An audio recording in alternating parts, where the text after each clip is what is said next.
You're watching the evening edition of News on 2. I'm Adrian Seat.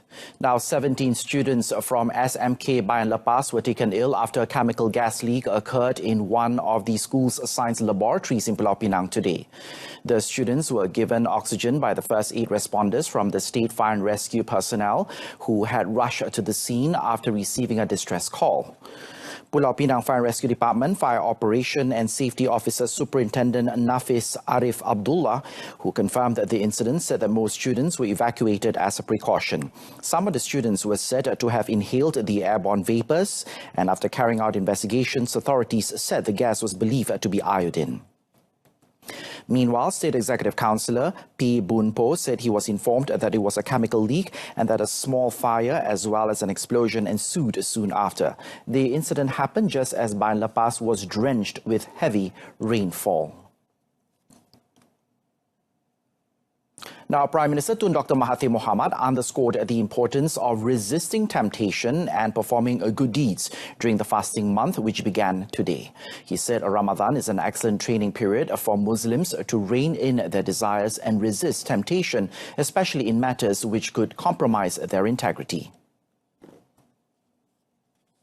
Apabila kita dikenali sebagai bangsa yang menolak nafsu, yang melakukan apa yang baik dan menolak apa yang tidak baik, maka semua di dunia ini akan hormati kita. Dengan itu, dengan kepercayaan yang diberi kepada kita, maka kita akan dapat lebih banyak manfaat, peluang untuk melakukan segala-galanya. The Premier said this during his monthly address at the Prime Minister's department in Putrajaya. He further noted that other faiths too have their own version of fasting, which share the similar aim of resisting temptation.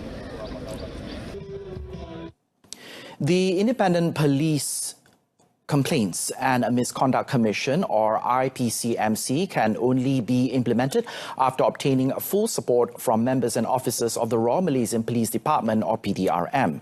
Now, according to Deputy Defence Minister Liew Chin Tong, although the government has agreed to empower IPCMC, there is still a need to develop a deeper understanding on the role which will be played by IPCMC. Kerajaan sedar bahawa pelaksanaan IPCMC hanya akan membuahkan hasil yang diharapkan sekiranya ia disokong dan diterima baik oleh anggota dan pegawai polis. Dan untuk ini, sesi libat urus dengan warga polis, warga PDRM dan semua pemegang taruh akan diadakan sebelum IPCMC dilaksanakan. KDM berpandangan bahawa satu pendekatan yang komprehensif perlu diambil untuk meningkatkan integriti dan profesionalisme PDRM. Selain penubuhan IPCMC, tidak kurang pentingnya juga ialah inisiatif berterusan akan dilaksanakan oleh KDN untuk menambah baik persekitaran kerja, keselesaan tempat tinggal, kemudahan dan kebajikan anggota polis sebagai usaha bersepadu untuk meningkatkan integriti dan profesionalisme mereka. Liew said that PDRM and other relevant authorities need to provide their feedback to ensure that it is well received by all parties. The establishment of IPCMC is in line with Pakatan Harapan's manifesto to address integrity issues and to investigate misconduct amongst PDRM members.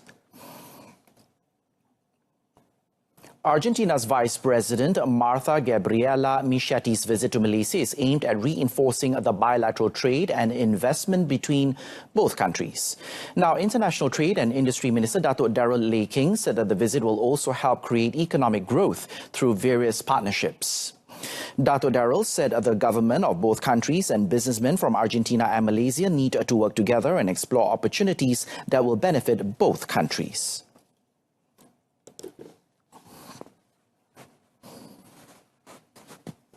To work with Argentina, also all the Latin American groups that we have in Latin America. Argentina has always been a country that we have worked closely with.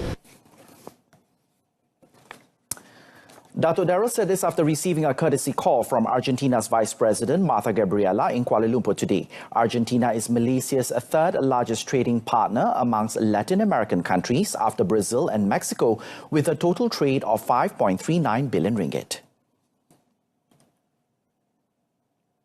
Human Resources Minister M. Kulasegaran says the proposal by Prime Minister Tun Dr. Mahathir Mohamad to shift working hours from day to night for workers in certain industries so that they can work when the weather is not scorching hot is currently under discussion.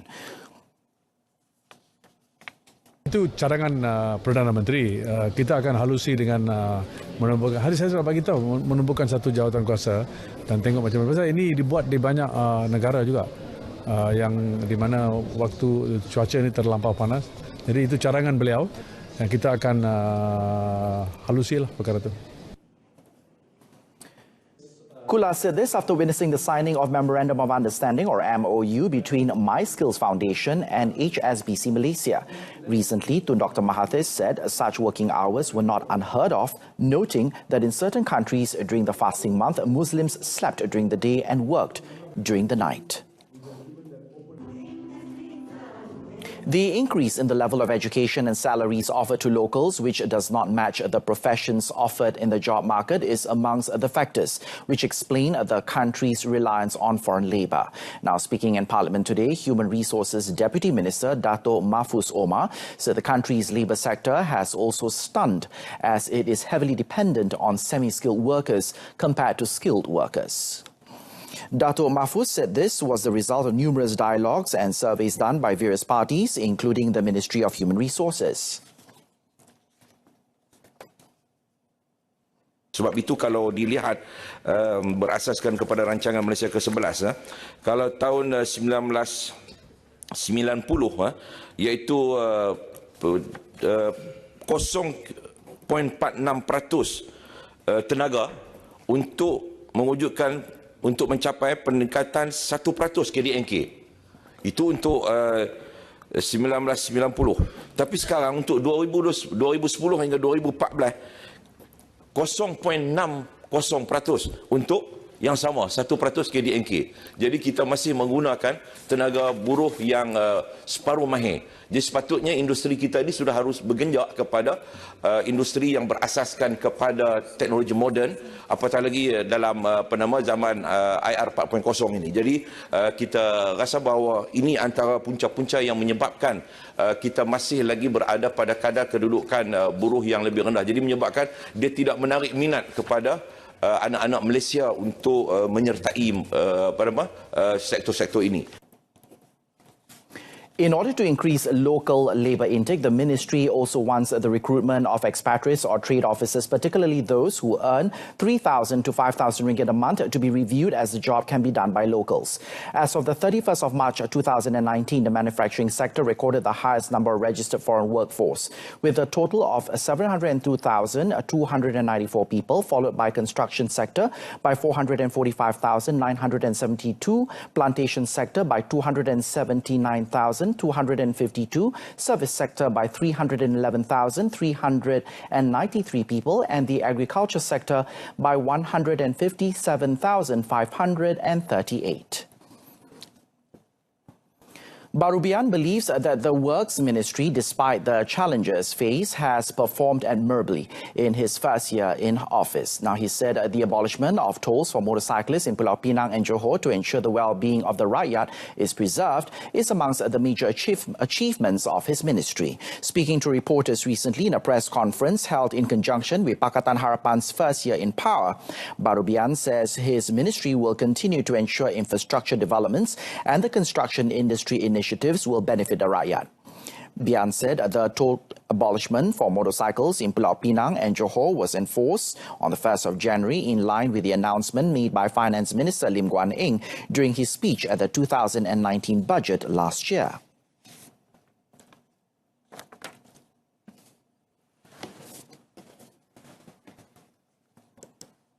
Penjabatan yang dinikmati oleh pengguna-pengguna motosikal di laluan-laluan tersebut adalah di antara ringgit 24 ke RM66 sebulan. The minister also said that other achievements accomplished by his ministry included the new road linking Sabah and Sarawak, the TVET program, the setting up of a new Construction Industry Development Board or CIDB branch in Cebu, and seminars on advancing technical capacity of the Public Works Department. Barubian further noted that he was very privileged and fortunate to have been able to take over and carry out his duties without much of a hassle. The Yang di-Pertuan Agong Al-Sultan Abdullah Riyatuddin Al-Mustafa Billah Shah today presented the instrument of appointment to the new Chief Justice, Datuk Tengku Maimun Tuan Mat at Istana Negara. Datuk Tengku Maimun, a former federal court judge and the first woman to be made the Chief Justice, subsequently took the oath of office. Her appointment is effective 2nd of May and she takes over from Tan Sri Richard Melanjun, who retired on the 12th of April.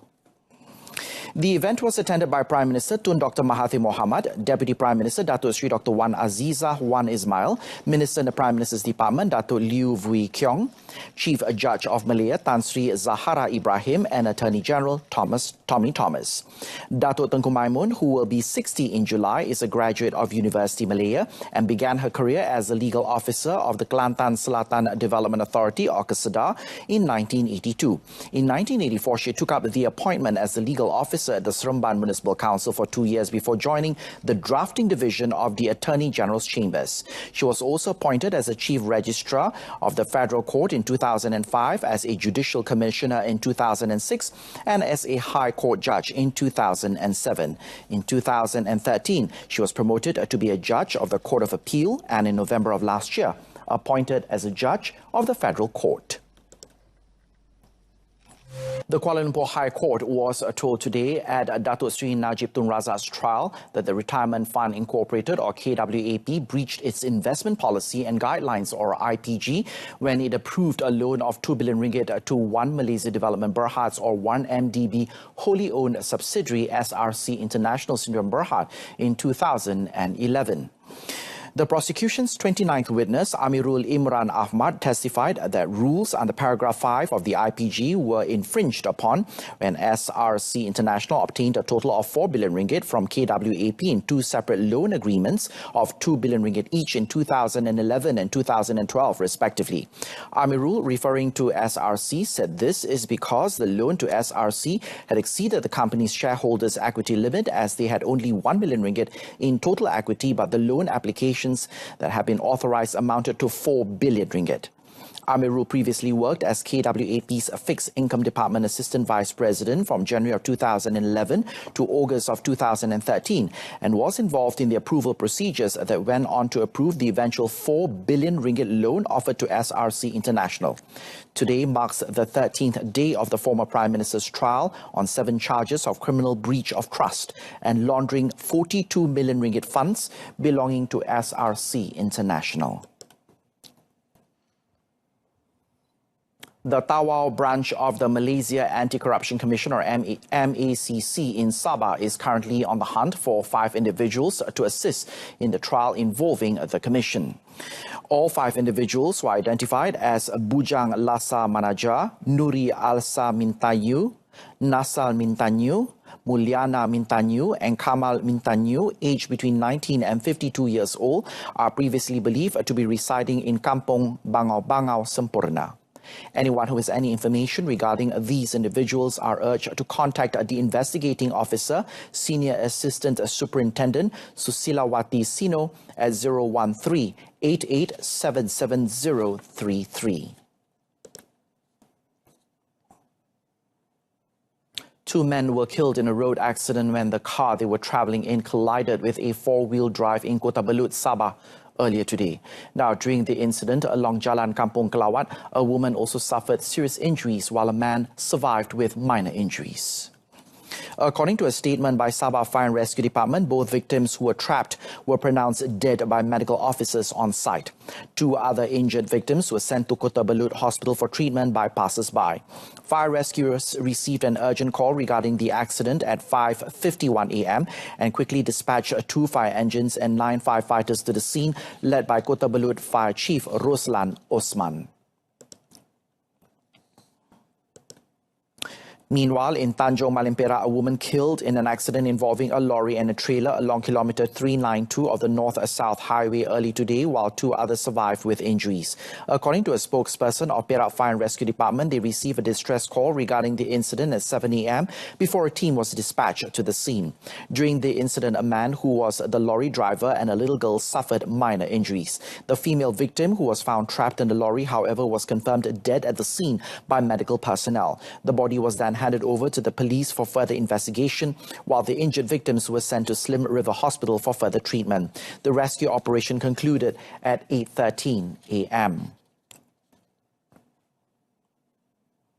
Now, hospital staff had to use a lorry to transfer an obese patient from the Jitra Hospital to Sultanah Bahia Hospital, or HSB, in Alor because he couldn't fit into any normal vehicle. Now, the 44-year-old man who weighed 200 kilograms had to be ferried by using a lorry belonging to the Civil Defence Department, or APM, as he needed to be treated for his obesity problems at HSB. Kota Star APM Operations Officer Muhammad Rizal Abdul Razak said his team received a call from the Jitra Hospital at 6:40 p.m. yesterday to request for a transport and assistance to ferry a patient. The operation to transfer the patient was conducted by 4 Kota Star APM members alongside hospital staff. It took them about an hour to complete the task, as they had to be careful handling the patient so as not to complicate matters further.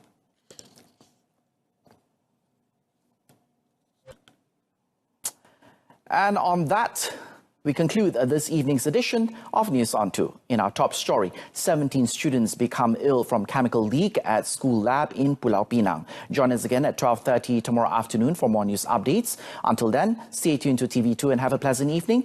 I'm Adrian Seat. Thanks for watching.